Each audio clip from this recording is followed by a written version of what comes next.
نہیں سوال ان کا پھر ریپیٹ کر دینا کہ بھائی ہیومن ایفرٹ سے آپ نے سائنس میں اور ادھر ادھر اتنی ترقی کر لی ہے کہ وہ ڈسکوری میرے خیال تو مولانا صاحب سے پوچھ لیتے ہیں کہ وہ تو ڈسکوری تو معجزہ نہیں ہے نا. اگر آپ کو کچھ پتا نہیں تھا آپ کو پتا لگ گیا تو اٹس ناٹ اے معجزہ.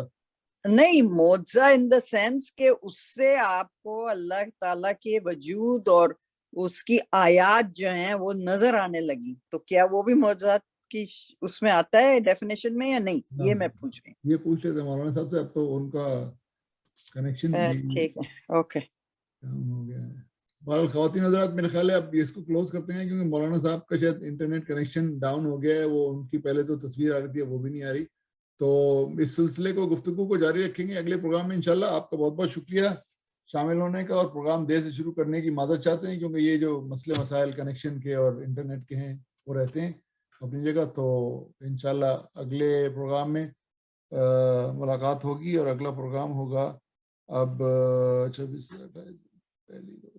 5 تاریخ کو انشاءاللہ, 5 مارچ کو کریں گے اگلا پروگرام.